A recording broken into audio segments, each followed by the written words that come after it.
Hello! So today I am continuing the series on essential Joseki. Last episode I covered the one space pincer from a 4-4 going to a 3-3 invasion. Now this is really the most common answer. White makes a base, and I covered that in the last episode. White makes a base, black gets outside influence and sente, but black's wall is not perfect, and black's wall has the R14 stone in it. Now, every now and then you'll see a player who plays, instead of R15, they'll play the move at S14. This is common, and really the differences are semi-negligible. When white doesn't want to give black outside influence, white can choose different options. Now, frequently I will say that maybe 75% of the time it's good to go in the corner. But when we look at different options we can play, we have the jump at A, which is frequently seen, but often misused. Every now and then we can play an attachment out at B. For the double-digit Q and most single-digit Qs, these are really the only options. There are some other plays that we can consider, such as a double approach at C, although sometimes this can lead to extremely difficult fights.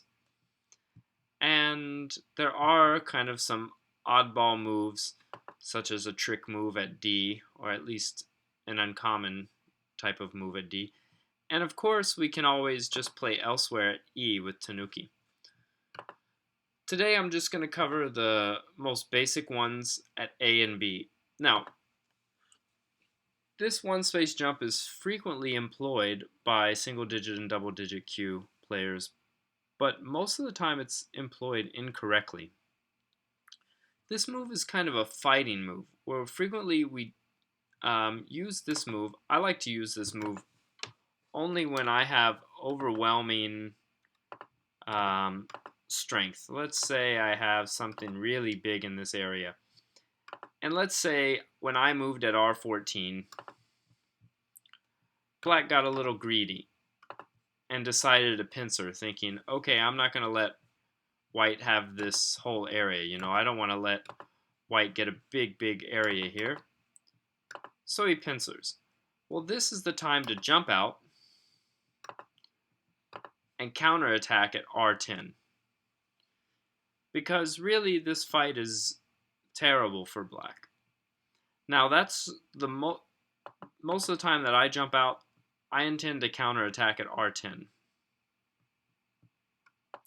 Now, sometimes when black has a really large thickness in the center somewhere, let's say black has some sort of thick position. Maybe black has captured a stone in some sort of exchange here. I'm going to make a artificial position here. But let's say black has a thick position out here, and white doesn't want to go into the corner and give black even more thickness. White can jump out so long as white has the ladder, and I'll talk about which ladder I'm indicating. White can play a pressing move here at Q11. Now, this is, I'll show the sequence first. This is a sequence that sometimes white uses. Oh, I kind of missed a move in this. Sorry. Going back. White jumps out. Black jumps to defend his cornerstone. And now black can either play up at Q12 or over at R11. They both lead to the same sequence. Often the moves are played in interchangeable order. When this is done, white is trying to develop an outside thickness to somehow keep black from making a really large framework in the center. Otherwise, this is somewhat of a dissatisfying result for white, because black gets a position on the right side and the top side. Now that being said, there is some weakness here in white's position, particularly the kind of cut here. For example, if white defends here, it's a little slow, and black can push up here and build even more power on the bottom side. But sometimes it's necessary. But let's say white plays somewhere else. Just play somewhere else. If black were to cut here, white doesn't need to fear too much because white can still take the corner in this position.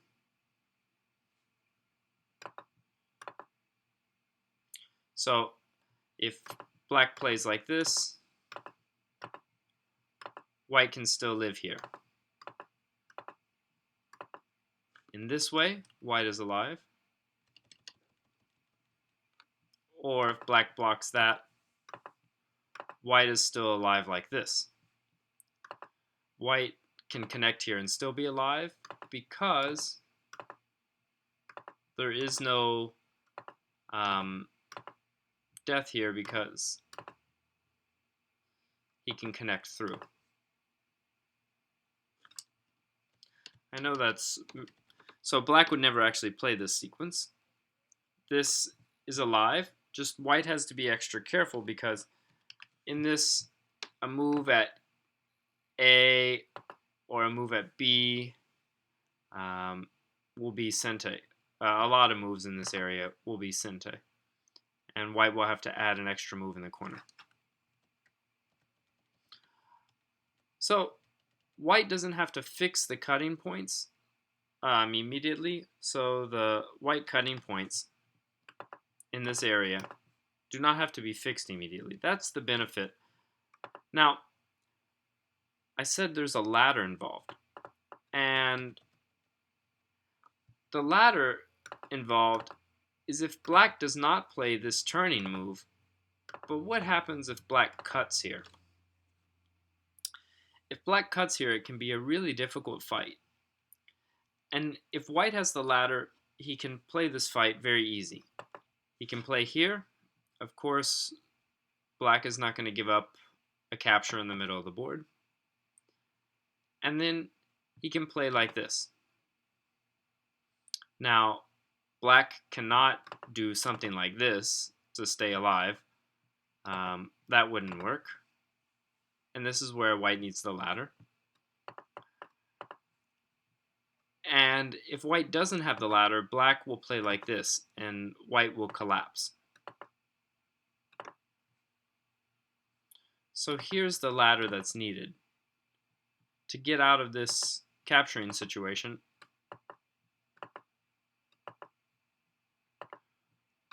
white needs this ladder. Now this ladder runs from more or less this region all the way up to here. So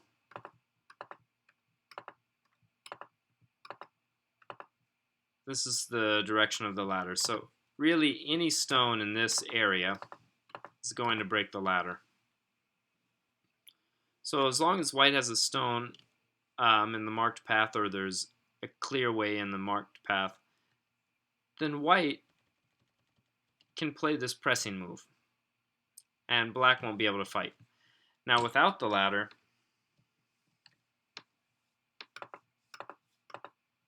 the only thing white can do is play down here. And this can get a little difficult because remember, white doesn't have this ladder here.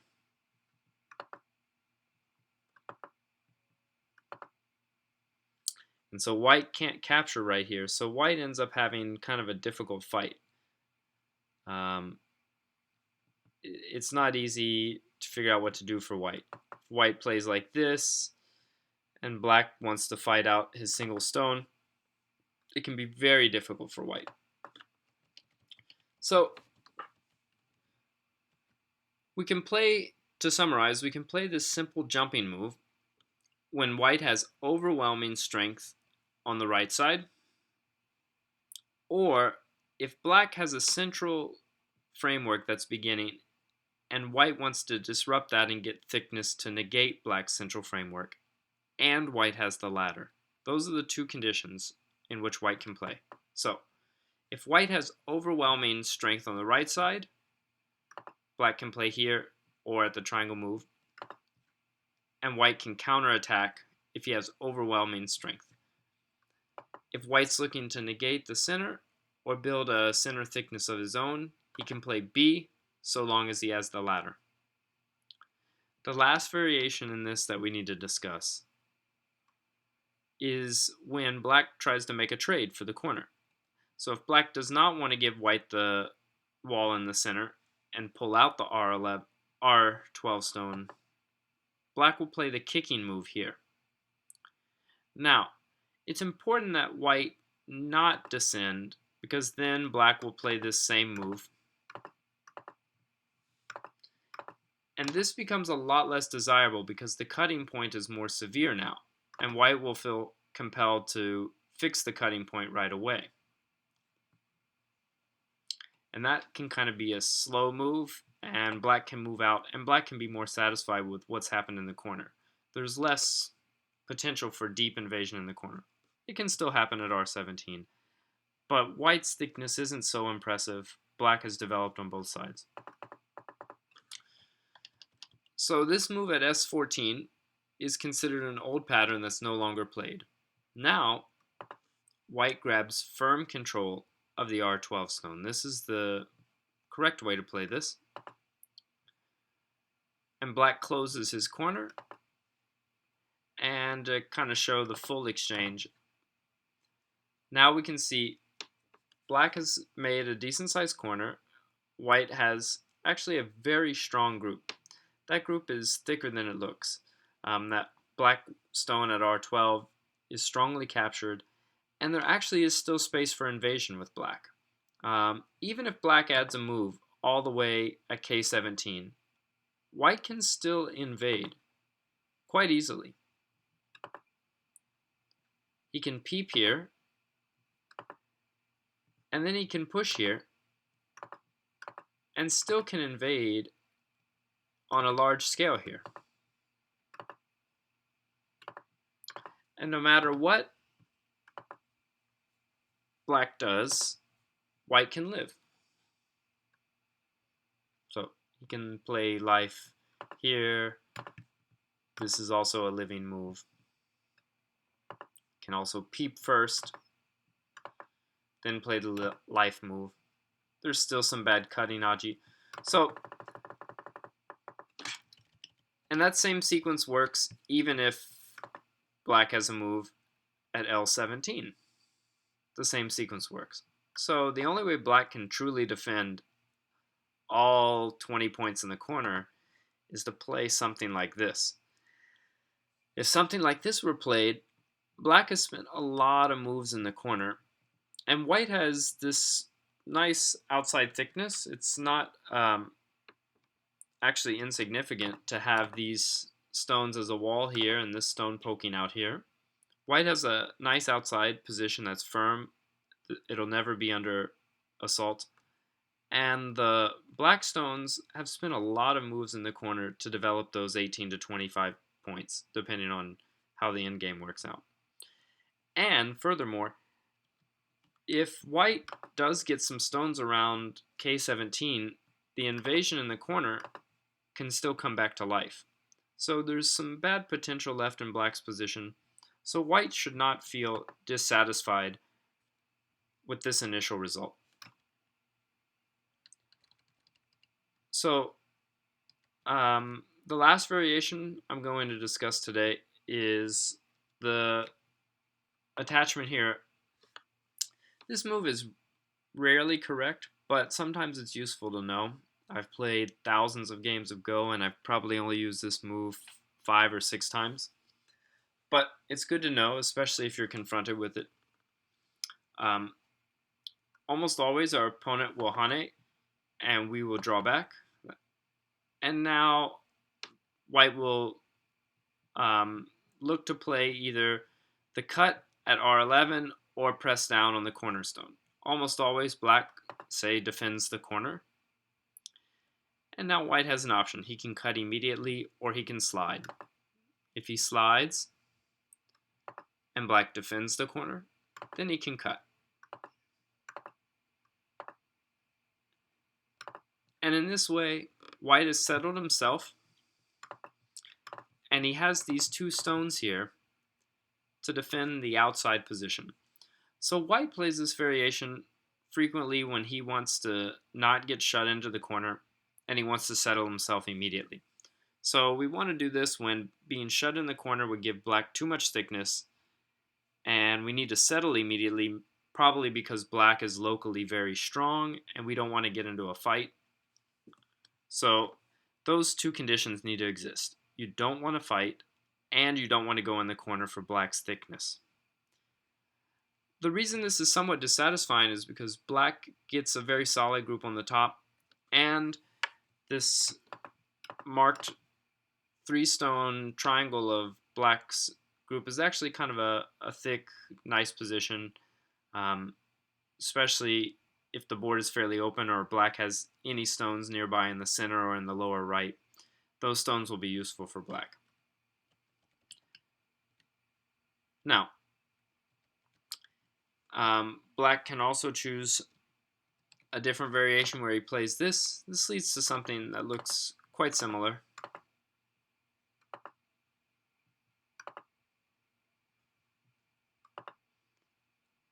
So the cut. Now in this way, white can play a hanging connection here and capture the one stone. It's a very similar shape, just the corner is more filled out. White has the stone at P15, and black will, in some way, defend the cutting point at R9.